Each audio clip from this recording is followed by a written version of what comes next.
Welcome back to another study in the parables of Jesus.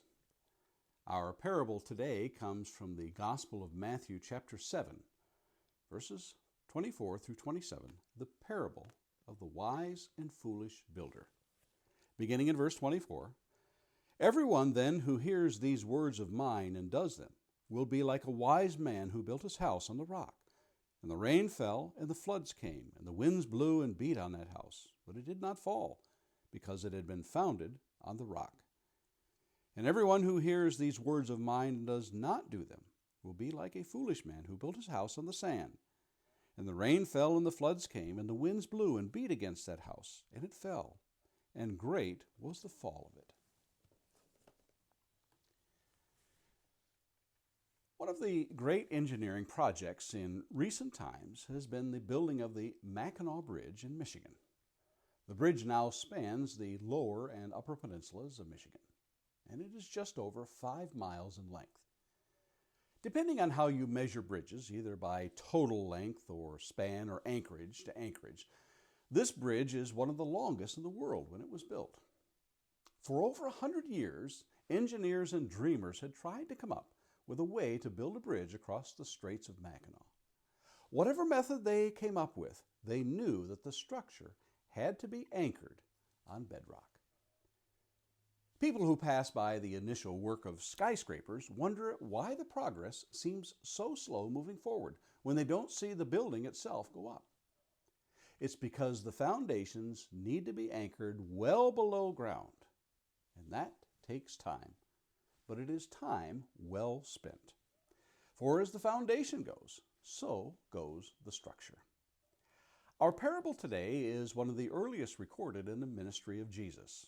It is found in what we commonly call the Sermon on the Mount. Many have called this sermon among the greatest orations in history, and for good reason. As Jesus begins his teachings, the crowds grew larger and larger. With the exception of the ruling class of the Jews, they all seem to have the same opinion. We read at the end of the sermon in verses 28 and 29 of Matthew 7, "And when Jesus finished these sayings, the crowds were astonished at his teaching, for he was teaching them as one who had authority, and not as their scribes."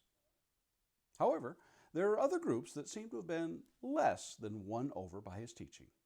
The people of his hometown and his family. His answer to their unbelief we read in Mark chapter 6 and verse 4. Jesus said to them, "A prophet is not without honor except in his hometown and among his relatives and in his own household." On occasion we find some who rejected him, such as the town in the region of the Gerasenes where Jesus cast the demon into the herd of swine in Matthew 8. The rich young ruler also rejected Jesus in Matthew 19. Jesus was looking to be more than just popular. If being popular was his objective, his teaching would have been sugar-coated to make them feel good about themselves and thereby be a hit on the speaking circuit. But he wanted more from them. He wanted more than just good listeners. He wanted good hearers. As he would say on more than one occasion, "He who has ears to hear, let him hear." What does it take to be a good hearer? James, the brother of Jesus, would say in his letter in James 1:23 through 25, "For if anyone is a hearer of the word and not a doer, he is like a man who looks intently at his natural face in a mirror. For he looks at himself and goes away at once, forgets what he was like.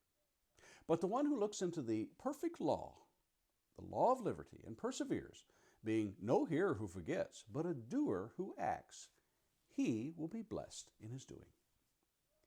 Looking back at Jesus' Sermon on the Mount, we see many commands that challenge the hearer. In Matthew chapter 5 and verse 16, "In the same way, let your light shine before others, so that they may see your good works and give glory to your Father who is in heaven." In Matthew chapter 5 and verse 20, "For I tell you, unless your righteousness exceeds that of the scribes and Pharisees, you will never enter the kingdom of heaven." Matthew 5:23 through 24, "For if you are offering your gift at the altar, and there remember that your brother has something against you, leave your gift there before the altar and go. First be reconciled to your brother, then come and offer your gift." Matthew 5:28. But I say to you that everyone who looks at a woman with lustful intent has already committed adultery with her in his heart. And finally, Matthew chapter 6 and verse 1 in this list, which goes on and on. Beware of practicing your righteousness before other people in order to be seen by them, for then you will have no reward from your Father who is in heaven. On and on this goes in this stunning sermon. Point after point directed at the hearts of the listener. Can you imagine going home after hearing this? The conversation you would have with your companions and with yourself? The final thought being the parable of the wise and foolish builder here in the Sermon on the Mount. It cements in your mind that he was not there to mince words or win friends and influence people, as we might say.